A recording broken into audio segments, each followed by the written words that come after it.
इस सेगमेंट में मैं आपसे तल्ख सवालात करूँगा। आपकी सिलेक्टेड एक लंबी फहरिस्त है और उम्मीद करते हैं आप इसका बुरा नहीं मानेंगे। इजाज़त है आपकी? बिल्कुल सर, बिल्कुल। आरिफ निज़ामी साहब का नाम सुना आपने? जो जर्नलिस्ट तज़कियाकार। हाँ। उनके कुछ स्टेटमेंट्स मैं आपसे शेयर करना चाहूँगा। फैसल वावडा की जेब बेशक गर्म है, लेकिन फैसल वावडा एक छोटी एटीएम मशीन है। इनके सामने शहबाज शरीफ साहब खड़े हैं, जो कि बड़ी तोप चीज़ हैं। फैसल वाडा ने एक मरतबा ख़ुद अपने आप पे कातिलाना हमले का ड्रामा रचाया। मुझे लगता है फैसल वाडा ये सीट जीत सकेगा। क्या कर सकेगा? ये सीट जीत सकेगा। देखिए, निज़ामी साहब जो हैं वो बड़े पुराने जर्नलिस्ट हैं, ठीक है जी। और जर्नलिज्म के अंदर बहुत सारी बातें मैं उनकी शख्सियत के हिसाब से भी बहुत सारे कमेंट्स कर सकता हूँ, ठीक है जी। और हर आदमी का राइट है कि वो मेरे लिए बात करे और मैं उनके लिए बात करूँ, लेकिन क्योंकि निज़ामी साहब ने अपनी एनालिसिस का पैरामीटर में कोई बात की है और ऐसे बहुत सारे इल्ज़ाम आते भी हैं और जाते भी हैं। मैं निज़ामी साहब से सिर्फ ये रिक्वेस्ट करूँगा कि मेरे बुज़ुर्ग भी हैं, मुझे पसंद भी हैं बहुत। अच्छा। कातलाना हमला अगर झूठा है तो मैं निज़ामी साहब तो काफ़ी उम्र दराज आ चुके हैं और दुनिया देख चुके हैं। तो फैसल वाडा ने एक ड्रामा रचाया पूरा ये। सुने ना आप मेरी बात, मैं वो ड्रामा रचाने गोली मारी, फैसल वाडा को लगी नहीं, वो देखिए वो फरार भी हो अली गया। साहब मेरी बात सुने।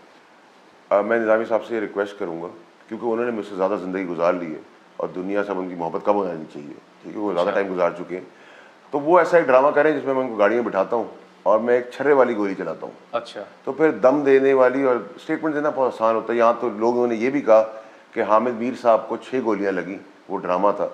तो जिस आदमी की जिस शख्स के ऊपर तो गोलियां लगी, हाँ, देखिए ना, मैं कहने का मकसद ये फैसल वाडा ने वो गोली मारने आया, वो निकल भी गया इतने गार्ड होने के बावजूद भी। देखिए, अगर देखिए निज़ामी साहब मेरे लिए काबिल इज़्ज़त शख्सियत है, मैं अभी भी उनके बारे में कोई नेगेटिव बात नहीं करूँगा। वो उनका एनालिसिस है, मैं उसका एहतराम करूँगा। लेकिन आप निज़ामी साहब अगर वहाँ बैठ के समझते हैं कि वो कोई चौधरी हैं या अल्लाह मियाँ ने उनको कोई ऐसी चीज़ दी हुई है जो वहाँ से बैठ के देख सकते हो, उसका जवाब मैं इसलिए देना कहूँगा कि अगर वो कह रहे मेरे से इतने गार्ड थे तो उनको ये पता होना चाहिए कि जिस वक्त मैं सिग्नल से निकला हूँ तो सिग्नल रेड हो चुका था, मेरी गाड़ी निकल चुकी थी और बाकी स्क्वाड की गाड़ियाँ बाहर थी। वरना बिल्कुल पहले निकल गए थे, मैं निकल गया। स्क्वाड मेरे पास जो पीछे 4 गाड़ियाँ थी वो वहाँ ब्लॉक थी, रश वाला एरिया था।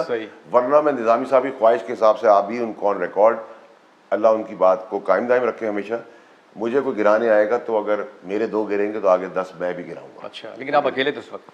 इमरान इस्माइल मेरे साथ था। अच्छा, साथ थे आपके? इमरान इस्माइल मेरे साथ था और इमरान इस्माइल की वो गोली फैसल साहब लगी किधर? वो मेरी राइट विंडो पे थी, राइट दरवाजे पे थी और इमरान की लेफ्ट विंडो पे थी। अच्छा, 2 गोलियां। और मेरे पास बुलेट प्रूफ नहीं, बम प्रूफ गाड़ी थी। कहता हूँ कि जी अगर बम प्रूफ गाड़ी के अंदर भी मैं बिठा कर निज़ामी साहब कहता हूँ गाड़ी के अंदर बैठे और मैं गोली चलाऊंगा। अच्छा, ठीक है। और देखें कितना दम है और कितना तपड़ है।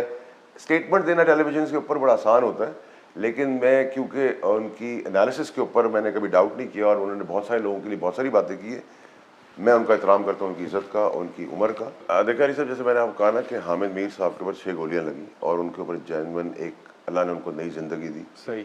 और जिस कर्ब से वो गुजरे, तकलीफ से, और उनकी ख़ानदान गुजरा, कहने वालों ने उनके लिए भी बात की जिनको मैं समझता हूँ कि शर्म आनी चाहिए। तो ऐसी बातों को जिसके ऊपर गॉसिप बेस्ड हो और एनालिसिस हो, उसका एहतराम करना चाहिए। मैं उनकी निज़ामी साहब की बात का एहतराम करूँगा। ठीक है। अच्छा, आपके मुखालफिन ये भी कहते हैं कि फैसल वाडा साहब की जो है स्पेशली कराची सिंध की जो क़यादत है, आपने इमरान इस्माइल साहब का नाम लिया था, उनसे आपकी नहीं बनती है। फैसल वाडा साहब एक तरफ खड़े हुए, पीटीआई एक तरफ है, कोई भी आपको सपोर्ट नहीं कर रहा। देखिए, अच्छा, इसमें एक सवाल मैं ऐड और कर दूं। आपके मुखालफिन का ये भी कहना है फैसल वाडा साहब इमरान खान की स्पेशली कराची की एटीएम मशीन है। देखिए अली साहब, मैंने इमरान खान साहब का एतमाद अल्लाह उसको कायम रखे, वो जीता है, ठीक है जी।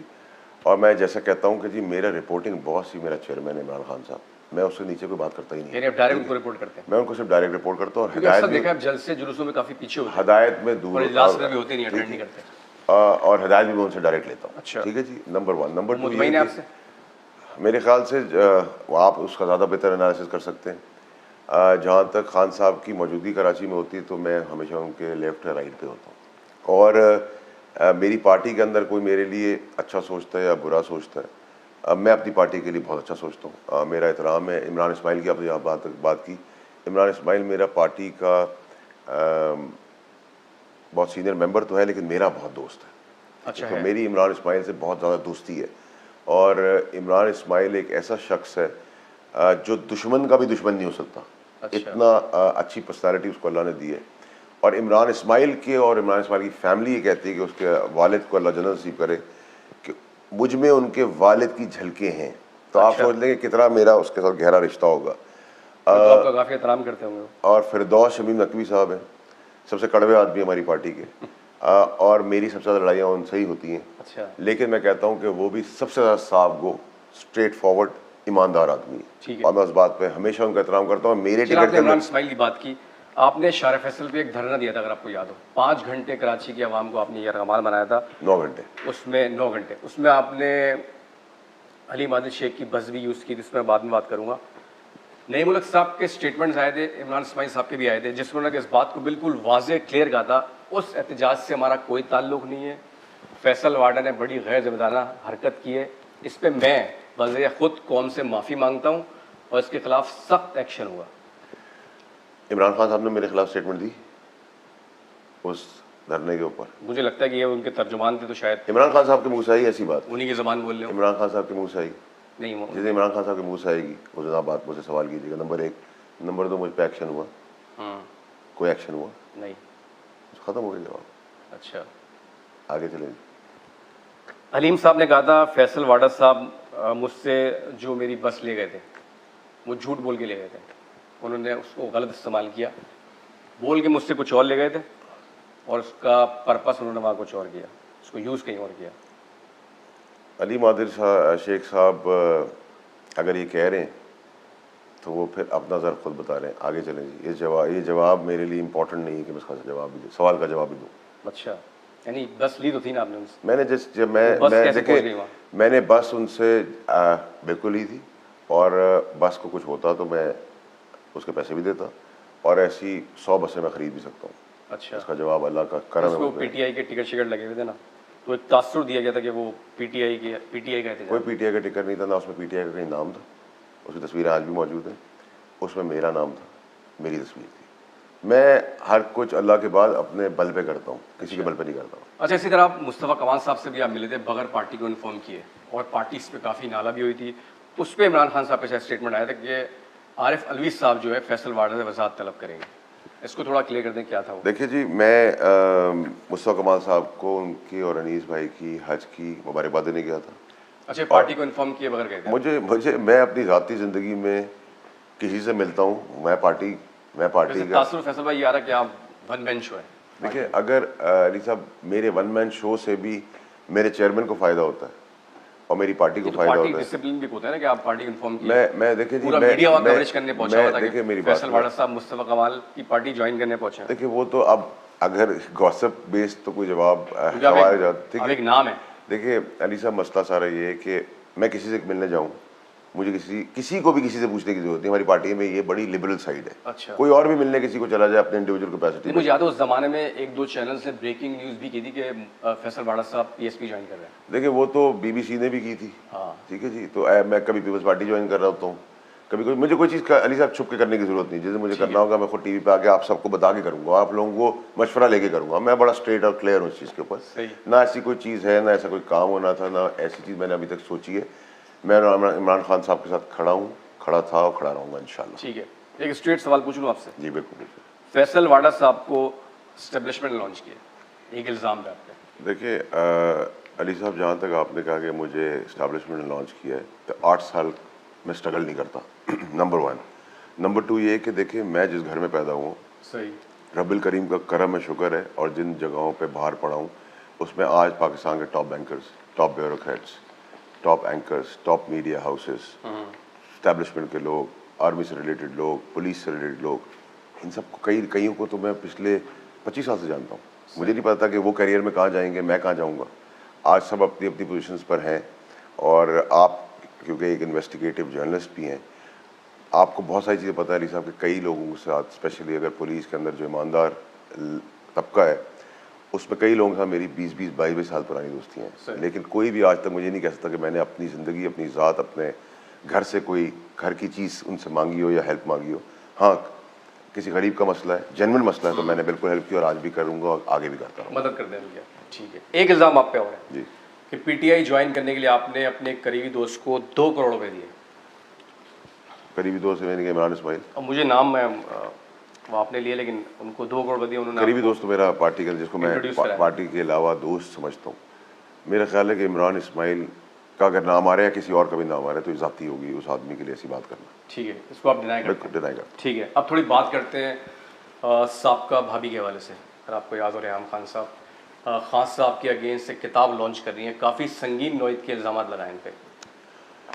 देखिए अली साहब, एक तो ये हस्बैंड एंड वाइफ का झगड़ा था सही। और आज भी एक हस्बैंड वाइफ का ही झगड़ा होना चाहिए, ठीक है जी। नहीं, मैं किताब की बात कर मैं रहा वो किताब की बात कर रहा हूँ। देखिए उनकी क्या ग्रीवेंसेस है, क्या ग्रजेस हैं, वो उसका जवाब वो दे सकती हैं। जब वो खान साहब की बेगम साहिबा थी, हमने उनको अपनी बड़ी बहन भाभी का रिश्ता दिया ठीक है। और दर्जा दिया और हमें खान साहब की हदायत थी ख्याल करने की।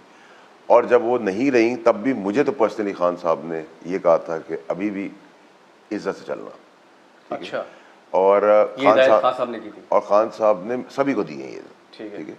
और खान साहब जैसा आदमी जिसके ऊपर इतनी झूठ और खलाजत भरी चीज़ें इल्ज़ाम लगाए हैं, उसने अभी तक उसका ज़र्फ है कि उसने एक लफ्ज़ नहीं बोला है। तो जिस कैलिबर के वो इंसान है उस कैलिबर का ही मैं आंसर दूंगा और जवाब दूंगा। और मेरे लिए काबिल इज़्ज़त लोग जो होते हैं वो टेम्परेरी नहीं होते कि आज हैं और कल नहीं होंगे। अगर आपने किसी को अपनी बहन कहा है, अगर वो आज किसी रिश्ते में नहीं है तो आपके लिए ज़िंदगी भर वो बहन रहेगी। आपको अगर मैंने किसी को अपना भाई कहा है तो ये नहीं कह सकता कि अच्छे वक्त में मेरा भाई है, बुरे वक्त में आया तो मेरा भाई नहीं। ये इस बारे में, मेरे बारे में पूरा पाकिस्तान इस चीज़ की गवाही देगा। सभी लोग मुझे सवाल करें, लेकिन मुझे नहीं पता कि शहबाज शरीफ साहब के पास 8 टांगे हैं, अच्छे हाथ हैं, वो कोई जानवर है जिनसे मैं डरूंगा या वो कोई है। मेरे लिए हर आदमी इम्पॉर्टेंट है, हर आदमी मेरे लिए मुकाबले के लिए सख्त भी है और नरम भी है। मेरे लिए कोई कैंडिडेट ना आसान है, कोई कैंडिडेट मुश्किल है। अगर मैं ये सोचूंगा शहबाज शरीफ मुश्किल है और दूसरा मुश्किल नहीं है, तो ये वो ओवर कॉन्फिडेंस होगा या ये वो जहालत होगी जो बाकी पॉलिटिशियन करें। तो मैं कोई बुलंद दावे नहीं कर रहा। मैं अच्छा, ख्वाजा सुहेल मंसूर साहब, जिस तरह शुरू में आपने उनका आगाज़ किया था बातों से, उन्होंने एक प्रेस कॉन्फ्रेंस की थी और इमरान खान साहब को एक हिदायत की थी कि फैसल वाडा जैसे लीडर ना रखें कराची में, इन लीडरों की वजह से उनको वोट कोई नहीं देगा। क्या लड़ाई है आपकी उनसे? देखिए, ख्वाजा सुहेल मंसूर साहब मेरी से कोई ज़ाती लड़ाई नहीं है। ठीक है। ख्वाजा सुहेल मंसूर साहब का FIA में मनी लॉन्ड्रिंग का केस चल रहा है और मुझे FIA के टॉप पोजीशन लोगों ने कहा कि इनका केस मंतकी अंजाम तक पहुंच चुका है। अच्छा। इंटीरियर मिनिस्टर एहसन इकबाल ने इनकी फ़ाइल रोकी हुई है और मेरा झगड़ा उनसे किसी किस्म का नहीं है, ना पर्सनल। उन्होंने मेरी ज़ात से रिलेटेड बहुत सारी बातें ज़रूर की हैं कुछ जगहों के ऊपर, लेकिन मैं उतना घटिया आदमी नहीं हूँ कि मैं किसी की ज़ात या किसी की फैमिली के ऊपर जो पेशिंग हुआ मैंने इनसे रिलेटेड की हैं, फारूक सत्तार साहब से रिलेटेड, वो 100% है। और मैं आज भी आपसे कह रहा हूँ कि इस करप्शन के पैसे में खालिद मकबूल सिद्दीकी साहब कहीं से शामिल नहीं है। अच्छा। वो एक साफ और एक बड़ा अच्छा और बेहतरीन चेहरा है। फारूक सत्तार साहब बिल्कुल इन्वॉल्व है। उस लेवल पर कुछ पैसे नहीं मिलते, लेकिन मुझे अगर ये साबित करना पड़ा कि उनके बच्चे बाहर कैसे पढ़ रहे हैं, वो PIB के घर में तो रह रहे हैं लेकिन उनके बच्चे बाहर कैसे पता चल रहे हैं। उनको हर आदमी उधार दे देता है, कोई गाड़ी दे देता है, कोई सब कुछ दे देता है, उन्हें पूरी ज़िंदगी में कोई काम नहीं किया। तो मैं उस जगह तक जाने जाता तो मुस्तरद करते हैं कि उनकी जो गाड़ी वो कामरान टिसोरी ने उनको दी है। देखिए, कामरान टिसोरी की जहाँ तक बात आप कर रहे हैं अली साहब, कामरान टिसोरी साहब ने फारूक सत्तार और पार्टी के लिए जो मुखलसी की और उसके साथ जो ज़ाती और बेईमानी हुई और जो ज़ाती फारूक सत्तार ने वापस की, जब वो अभी दूसरी दफ़ा रूट के वापस आए तभी कामरान टिसोरी ही के पास उन्होंने अपना कंधा ढूंढा। सही। कामरान टिसोरी ही वो आदमी है जिसने उनकी बेल में भी मदद की, फारूक सत्तार की आज के दिन 42 लाख रुपए दिए। और कामरान टिसोरी वही आदमी है जिसके साथ इन्होंने वो काम किया जो दुश्मन भी अपने दुश्मन के साथ नहीं करता। और मैं कामरान टिसोरी की बैकग्राउंड को, कामरान टिसोरी की पर्सनालिटी को सलाम करता हूँ कि वो ज़र्फ वाला आदमी है कि इस थर्ड क्लास घटिया लोगों के लिए वो 1 दफ़ा नहीं, 2 दफ़ा नहीं, 5 दफ़ा नहीं, 10 दफ़ा डसा और खड़ा रहा, फिर भी नहीं सुधरा। ठीक है। और लोग उसका जाती करते रहे और मैं अभी भी उसको कहता हूँ कि आप जाती करके फिर जाएंगे, फिर अपना दरवाज़ा खोल देगा। लेकिन शायद उसको इतनी ठोकरें मारी हैं फिर भी वो लगे। देखिए, वो अब कामरान टिसोरी साहब एक उस पॉइंट पे पहुंच गए हैं जिधर उनको कारकुनों ने एक्सेप्ट कर लिया। अच्छा। और कारकुन मैं आपको बताऊँ अली साहब, क्योंकि मैं कैंपेनिंग में ग्राउंड लेवल पे पहली दफ़ा उतरा हूँ, शिफ्ट हुआ हूँ, कारकुन की जो मोहब्बत है ना, वो एक ऐसी मोहब्बत है जो आप अपने घर वालों की मोहब्बत को भी कई दफा वो अपनी जान देने को तैयार होता है। छुपाई हमसे। ठीक है। मेयर कराची वसीम अख्तर साहब पे आपने संगीन इल्ज़ाम लगाया 9 अरब की बदअनवानियों में मुलव्वस हैं, जबकि जो आपने दस्तावेज़ दिए थे उनका स्टेटमेंट था ये पब्लिक डॉक्यूमेंट है, वेबसाइट में मौजूद है। किस तरह साबित करेंगे आप? उसके बाद कुछ हुआ नहीं। अच्छा, बहुत सवाल, बहुत ज़बरदस्त। देखिए, 9 अरब 41 करोड़ रुपए की एक चोरी है, 8 अरब रुपए की एक चोरी है। जो दस्तावेज मैंने नैब को जमा कराए, वो दस्तावेज अगर आप वेबसाइट से मुझे निकाल दें तो मैं वो सारे शवायद के ऊपर उनसे पब्लिकली माफ़ी उसके मांगूंगा। बाद कुछ हुआ क्यों नहीं? हुआ इसलिए नहीं कि नैब भी तो पाकिस्तान का इदारा है ना, तो फैसल वाडा अंधेरे में तीर चला रहा है। देखिए मेरी बात सुनिए, मैं इस चीज़ से पीछे नहीं हटूंगा। इसके अंदर मेरा पूरा पाकिस्तान भी मेरे खिलाफ हो जाएगा, मैं मंतके जहाँ पे पहुँचा के छोड़ूंगा, मैं इससे पीछे नहीं हटूंगा। अच्छा, नंबर 1। नंबर 2 ये कि परसों और तरसों के टेलीविज़न शोज़ अगर आप मेरे देख लें 8 बजे के और 10 बजे के, तो उसमें मैंने कैटेगोरिकली कहा है कि नैब एक वाहिद इदारा है जो मुजरिम का कुछ नहीं करती, मुलजिम का ज़रूर करती है। सही। ठीक है, और इसमें सवाल होना चाहिए। और मेरे ख्याल से जो हमारे हीरो हैं आज के, चीफ जस्टिस साहब, वही कुछ कर सकते हैं, बाकी तो सब लोग सो रहे हैं। और मैंने आज भी आपके रिकॉर्ड पे कहता हूँ कि मैं पैसे देने को तैयार हूँ। आप प्राइवेट ऑडिट करा लें, अगर मैं गलत साबित हुआ मैं सियासत भी छोड़ दूंगा और पब्लिकली माफ़ी मांगूंगा। तो उनके ऑडिट को नहीं मानेंगे आप? उनके ऑडिट में कौन है? सिंध गवर्नमेंट, वो तो साथ मुलव्वस है, वो तो उसमें कोई दो राय है नहीं। लेकिन अब वो कहते हैं कि मैं सब कुछ करने को तैयार हूँ लेकिन प्राइवेट ऑडिट करने को तैयार नहीं, तो झूठा तो वहीं पकड़ा जाता है। और जो कह रहे हैं ये दस्तावेज वेबसाइट पे मौजूद है, मैं आपको कहता हूँ कि किसी की बात ना माने, आप मुझे दस्तावेज निकाल देंगे फैसल भाई ये वो ये बात मैं आपसे, अगला इंटरव्यू मेरा उन्हीं का है, तो मैं आपकी बात और क्लिप उनको दिखाऊंगा और बोलूंगा ये प्राइवेट ऑडिट और जितने डॉक्यूमेंट्स दिए अगर वो वेबसाइट पे मुझे दिखा दें। जो आपने डॉक्यूमेंट जमा कराया उसके बाद कोई उसके बाद सुनबुन हुई है कोई? उसके बाद मुझे बुलाया गया था नैब में, उन्होंने कहा जी इस पर बड़ी आपने बड़ी मदद की है, बड़ी मेहरबानी है आपकी। लेकिन मैंने कहा मेरे ख्याल से उनकी अप्रिसिएशन मुझे अब ये समझ में आ रहे थे महीने हफ्तों के बाद कि मैंने उनकी मदद कर दी कि ईद उनको मुर्गा और ला के दे दिया जिससे वो माल बना।